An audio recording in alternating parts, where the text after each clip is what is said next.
To start off, let me just say that Christmas is my personal favorite holiday. Now, who here is a big Christmas fan? All right.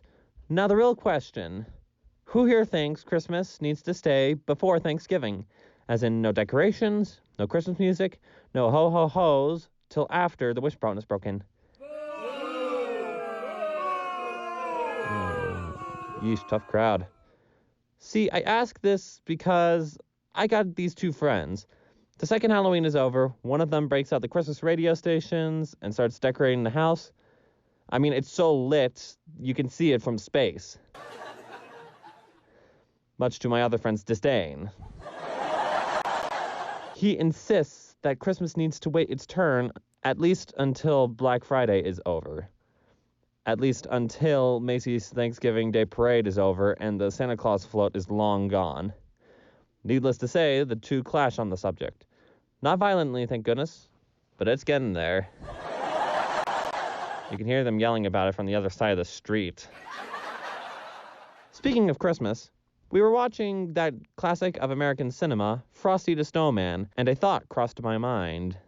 If a snowman comes to life right in front of you, what kid in their right mind would say, "Hey, the dad brought Frosty to life"? Heck no. You know what he'd say? Ah! Favorite snowman!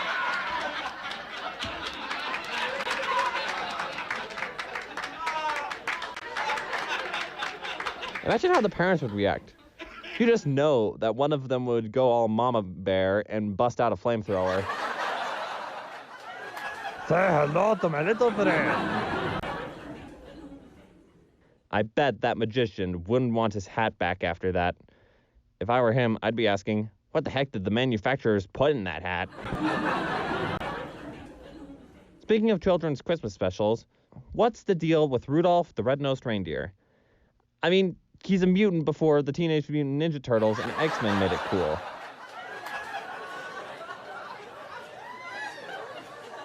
Just look at him.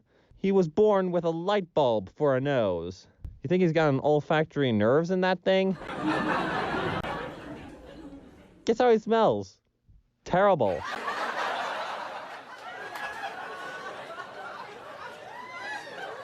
The jokes write themselves.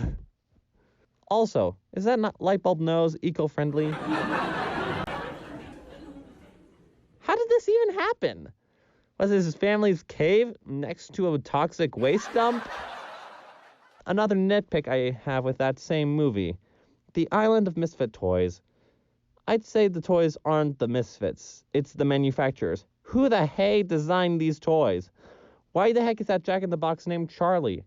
Why in the world are there square wheels on that train? And don't even get me started on that water pistol that shoots jam of all things. What idiot made these toys, and what the heck were they on when they designed them? Furthermore, what's with the Winged Lion King? Is he a real lion? Is he another misfit toy just like everyone else? Or is he a real lion that got exposed to the same chemicals as Rudolph? Now, when I go off like this, people ask me if I got a problem with Hermie, the dentist elf, or the really loud prospector guy. Nope. Those are perfectly natural professions to pursue, especially in Hermie's case, because Santa probably pays his elves in candy. And that is something else. How does Santa pay for everything? The plastic, the die-cast metal, the wood, the electrical wiring, the computer components? And he must go through mountains of wrapping paper every Christmas. Does he even have a source of income? Maybe he hires the Middle-earth elves to break into the factories and offices and steal parts.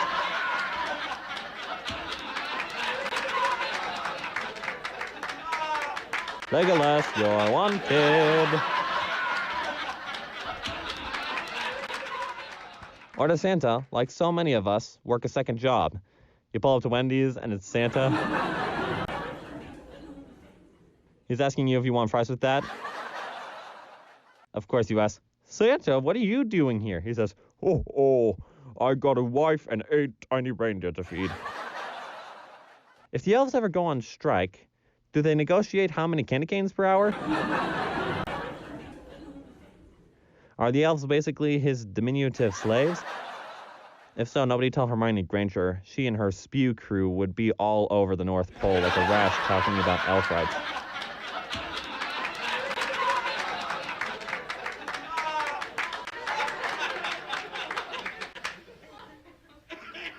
Heck to elf rights. I want my presents. This reminds me, here's a big question that hardcore Christmas fans have wondered about for ages. How do the reindeer fly? I've got a couple theories. Hear me out. Every Christmas Eve, before the big flight, Santa pumps his reindeer full of helium. Yeah, I didn't think that would work either. So theory number 2, I was looking on Wikipedia, so you know it's legit. And there's a scientist, Lloyd Darrow, who says that reindeer can trap air in their fur coats. This makes them incredibly buoyant, which in theory might allow them to fly. Or, with all the mutations up there at the North Pole, maybe Santa feeds the reindeer this special feed with weird chemicals that make them fly. I know this sounds ridiculous, but there's one certainty when it comes to flying reindeer. What is that? In the words of a Dr. Demento song, don't stand underneath when they fly by.